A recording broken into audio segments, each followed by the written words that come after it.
Stay up, stay up, stay up, sit. Played it so good. That is techno. It just shot, didn't it? Massively. Okay, yeah. Happy with that one? No, I'm happy with that. I'm gonna... Played it great. Mid-flight, high spin. Whoa, look at that, world class.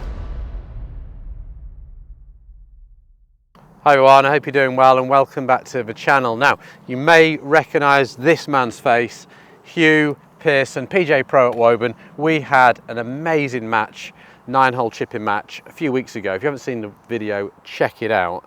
And Hugh, it was a bit of a ding-dong affair, wasn't it? Lovely shot, Hugh. Go in. Go on, go in. Congratulations. Great win, great match. Oh, some great shots, pretty close ones, tricky ones in between trees, but no, really good. To be so modest, you basically pipped me on the last. You went up early, I came back, and then you played a world-class shot in the last hole. So I've gone right back to basics. I've read a book on the short game, and I'm ready for you, Hugh. So, they're the balls, they're on the fringe there. I'll let you select the first hole. Perfect. Give you the honour. We'll start nice and straightforward, just go from the balls. It's that further middle flag there. Okay, right, how are you playing this?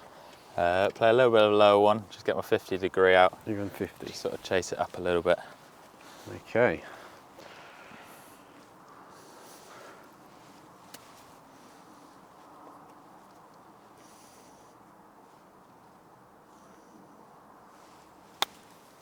He's played another great shot. Look at this, he's hold it. He's only going to hold it. Oh, he's gone right across the hole. You did this to me last time on the first hole. Wow, right. He set the standard again and hit that to a foot. I've gone with my 56. I'm going to play a little release one hook chip here to bring it off the right and give me a little bit of spin on the slope. I like the 50 choice, I do. I just fancy doing something a little bit different. I'm going to play a little hook chip with 56 and I've got to get it inside that ball, which is only a foot away from it. Stay up, stay up, stay up, sit. You're one up. Right. Good start. Let's see how it goes. Me again. Right, go choose the next hole.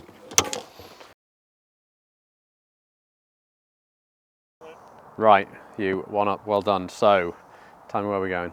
So we're just going to go, you've got the 3 flags in a row. We're just going to go for that dead middle one. The middle one on the left. Yeah. There's quite a lot going on here, isn't it? So it goes down, then you're into a really steep slope, then it goes down at the end off the left. So a lot going on. What are you thinking? So, yeah, a couple options sort of in between. One, trying to fly it most of the way. Like almost into the sunlight. Yeah, get a bit to spin a little bit. Yeah. But gonna get an 8 iron out, just try to let it come around with the slope. I think margin for error is a little bit less there. This is why I love Hugh. He's using an 8 iron. How many of you out there are using 8 irons for this type of shot? Most people go in the air here and then probably come into the upslope and come up sort of 30 feet short or so. So yeah, let's see it. I'm gonna keep my eyes very closely peeled on this for the break.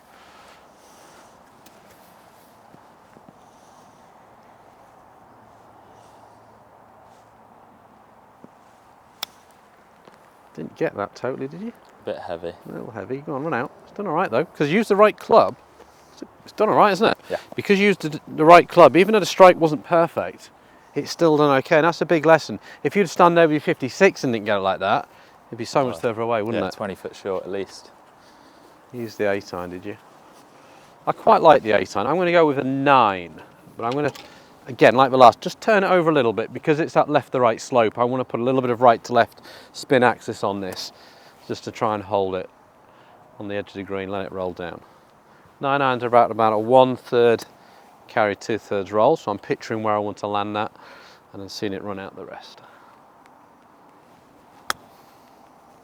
I've hit my line, should just come off the air and run down, go, go, go. Oh, I think we're back towards square there. Great shot, okay. very nice. Yeah, I like that. I just tried to run it off the back, off the slope there, but only did you by a couple of feet. Really high standard yet again. Right, we're all square. My shot choice.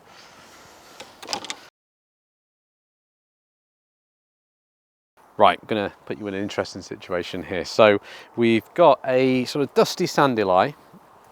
I'm having a practice swing there. It's sort of crumbling, okay? Sort of not holding the club very well through the turf, so we've got to make sure we concentrate on the strike there. And then we're going up a slope, down, pins around about 18 feet on. We've got some canopy overhanging, so quite a lot going on here. And I've got a few options. I could play that toe down, out to in, you slide the toe, cut it up and land it, and let it sort of come off the left. Or I'm considering playing outside the back foot and really turning the leading edge down and hitting it into the slope. Or can I even just land it on the green?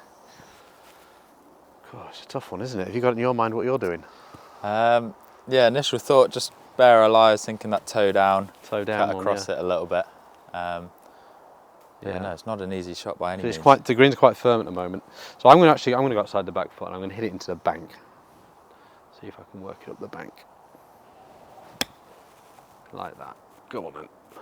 Go in the hole. Oh, what a shot. Great shot. Yeah, quite happy with that one. So I sort of jammed the leading edge into that and just made sure I really got ball first and used the bank to kill the speed. Right, okay. Finally, you're on a little bit of pressure. Right, so a couple of feet there to beat. Let's see what you do now. Are you going to copy the same shot or are you going to go, just give yourself the same line. Are you going, there you go, that's fine. Are you going to do that original shot you said, use the toe and cut it up? So yeah, toe down a little bit. Yeah. I think it's going to have to come out a little bit lower. Yes. And then hopefully if I can just land it on the very front, but the bad one will be a little bit short and have a bit more skip. We'll see.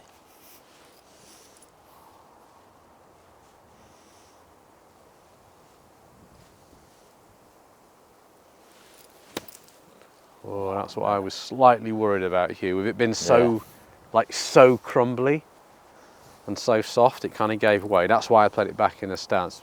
But I like the fact you just stuck to your guns and thought you were right, I'm going to play it. I mean, you could have played it, but you just had to be perfect the way you were working that toe. That was really, really tough shot. Right, one up. Let's head to the next. Right, okay, one up. And we're on the fourth hole, and we're going to go to the pin on the right. So decent lie, quite firm ground, but short fairway lie. Quite a lot of green to work with, but really got this big mound off the bunker to deal with, where it goes up and then very, very sharply down, and it comes off the right and it goes the other way. So this would be an amazing up and down on the golf course, wouldn't it, from here? Number of options. I'm considering using a 50. Still like it's into the wind as well, and wind affects short game, by the way, quite a lot, doesn't it? Like whether it's downwind or into the wind. So I'm feeling a 56. I'd like to use, but I'm worried about a 56 spinning too much. Even if I play it low into that slope, I want a little bit of spin so it doesn't feed too much to the other side. So I could use a 52. I quite like a 52, or I could even. I do fancy like a little release 2 with a pitching wedge. It's a shot I sometimes play. Yeah, I don't know why. I just fancy. Sometimes you just fancy a particular shot. I fancy a little release 2 with a pitching wedge. Just working it this way.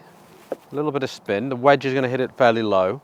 A little bit of spin to get up the slope and then feed down. I've got a little landing spot. Here we go.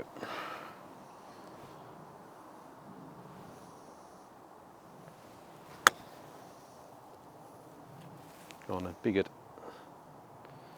Be good. There we go. Yeah, great shot. Oh, there we go. Right, good. Very pleased with that. So that was a pitching wedge. I don't play that very often.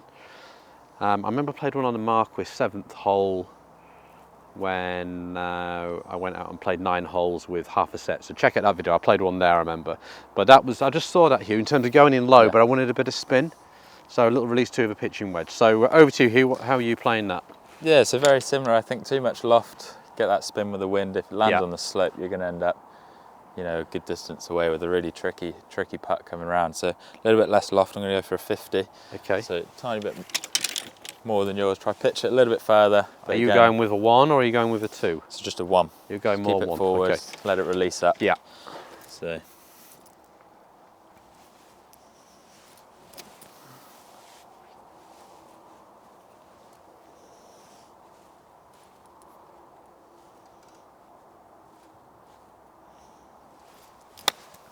Played it so good. That is techno. It just shot, didn't it? Massively. Had a big old bounce. Okay, you played that really nice. It just got a big bounce. That's if you're reflecting on that, what would you do next time if you had another ball? Yeah, I think. In fact, I'm going to give you another ball. What would you do? So, if you were going to have another go, what would you do? So I do think the art of reflecting on shots is really important, Hugh. Yeah. Like, oh, definitely. don't just hit a shot and be say, oh, it's no good. Like, what would you do next time? Yeah, so I think there just skipped on a lot more than I was expecting. Don't think I necessarily played it. I thought you played far brilliantly. off how I wanted to. Yeah. But here, just change it very similar, but just try to get a little bit more spin on it so it doesn't have that And how are you chance. doing that? So a little bit more of a release too. Okay. But let it come out nice and low still.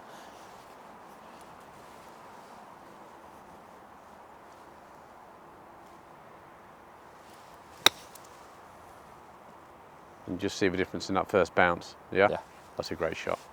Going. Oh, What a great shot. at it. Brilliant, brilliant lesson that. And a great lesson for you at home is when you're playing on the golf course, don't just hit a shot and say, oh, it hasn't gone close, that's no good. Just reflect on it. Okay, what would I do next time?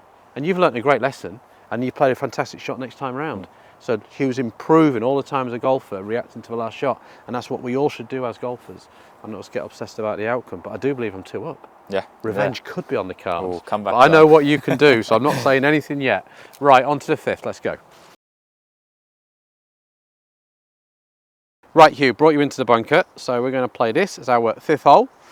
Before we do, it's been great to hear that your diary's got so busy over the last few weeks since you appeared, and everyone recognised how, I think, number 1, how technically sound your short game is, but number 2, how you understand the golfing IQ side of things, and coaching short games is a passion of yours. You're enjoying it? Yeah, definitely. Yeah, diary's nice and full. Yeah. I just really enjoy helping people improve their golf, get them to that next step, so when they go out on the golf course, they can really see the difference. Yeah, and you do a lot of work with your juniors of all levels and people who really want to enjoy the game.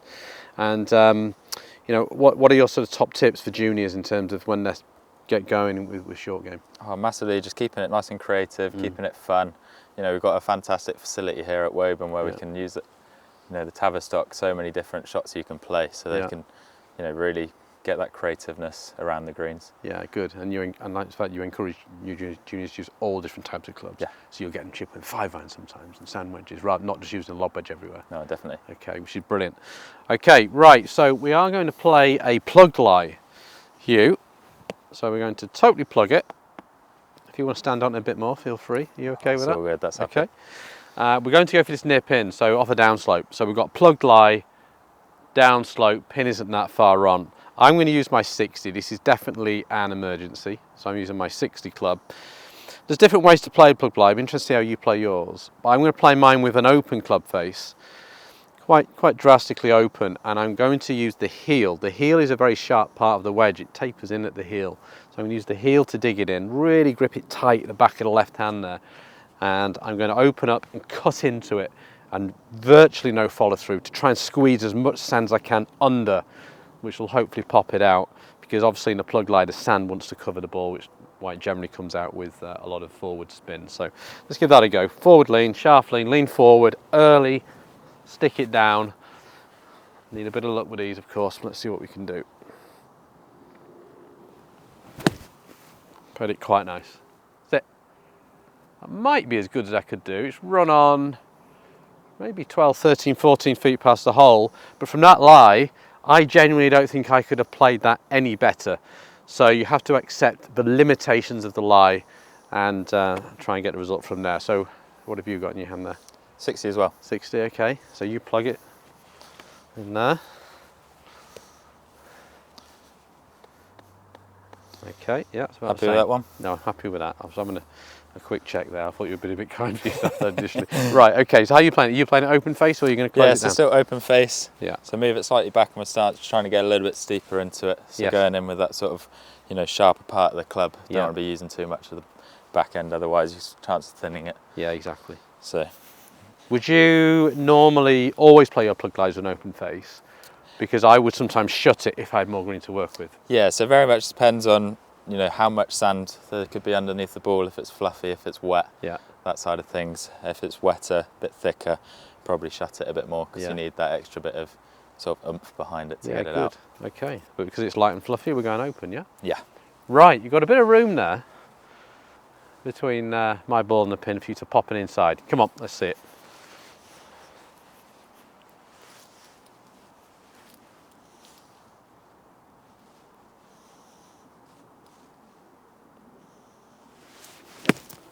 Played it lovely. That's it.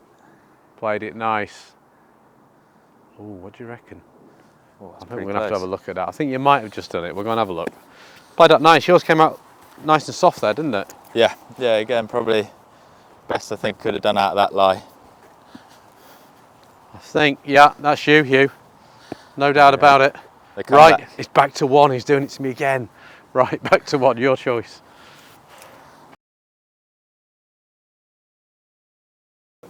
Right, 6th hole, Hugh. I'm 1 up, and you've found an interesting one here, I notice.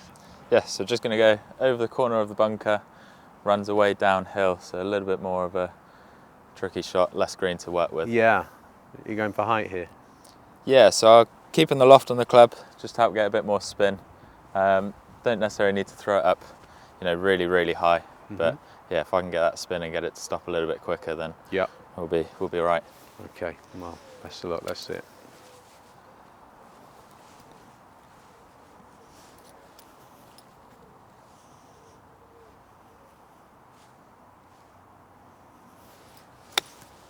Played it great, mid-flight, high spin. Whoa, look at that, world class. World class. What I love about that shot is most golfers in this situation where you've got to go over something will automatically go upstairs. They're just going to hit it as high as they can, hit a lob shot. Whereas you looked at that and thought, actually, I can play that medium flight with high spin, and you're probably going to judge your distance much better hitting it a little bit lower than really, really like a lob shot. Okay, so it was really good, really impressive. Right, okay, I'm going to play the same sort of shot. I think you're only about 2.5 feet past the hole there. Let's see if I can pop it inside. Release to 56.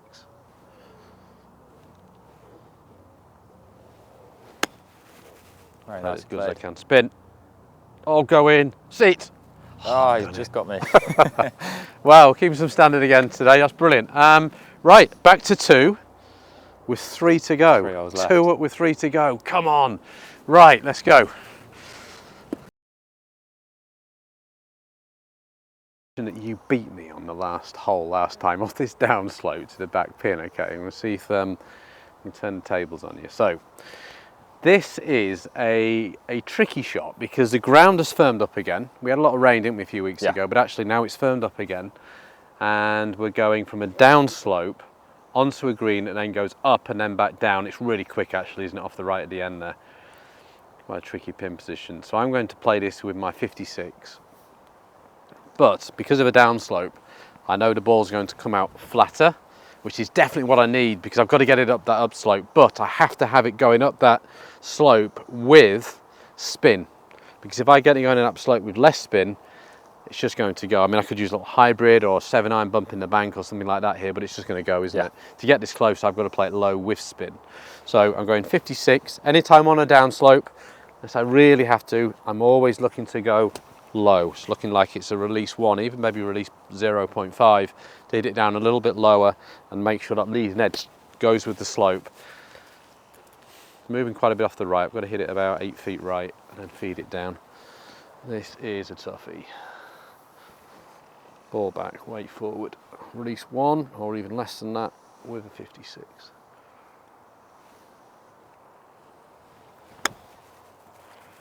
Go, go, go. Oh, I didn't quite get that slope. Go. I was going left. Didn't really play that great, but I got enough good ingredients in there that, what is it, about 8 feet? Still pretty close. Okay. Right, how are you playing it? So I think I'll go fairly similar to how I went about doing it last time. 60 degree, try to get nice and toe down. If I didn't have to stop it, get that extra spin because of the release. Yes. And yeah, look at a bit less loft. Yeah, okay. Just a bit more forgiveness behind it. You like this toe down shot from these lines, yeah? Because it's pretty firm, isn't it? Right, come on Hugh, just stay in the game.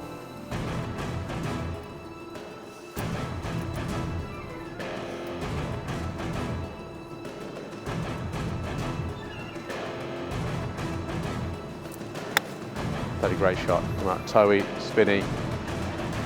6. It's gone now, isn't it? Right, let's go and see Hugh. But if you look there, I love how Hugh played that shot with the toe, working the toe across. And if you look at Hugh's wedge, it's shaved on the toe, as mine is most specialist wedges are, allows you to nip in underneath. So give that shot a go at home. Oh, you've got me. You think? Yeah. Let's have a look. Yeah, I think I've got that. Good. Which is a shame. I think you played that better than I did actually, but obviously I've got it closer. So I think that's a 3-2 win. So we're at 1-1 Great game in the series. I love how you played those different shots today. I really hope it came across on video. The IQ, the painting of the picture before you played the shot, and the reflection of the shot as well, is how you get better. It's how you improve at the short game. So hopefully you can take that into your own game. And post in the comments below, would you like to see a decider? That'd be the big one. We might even get a crowd for that, who knows? maybe. Okay, but hope that's helped you golf, and we'll see you next time.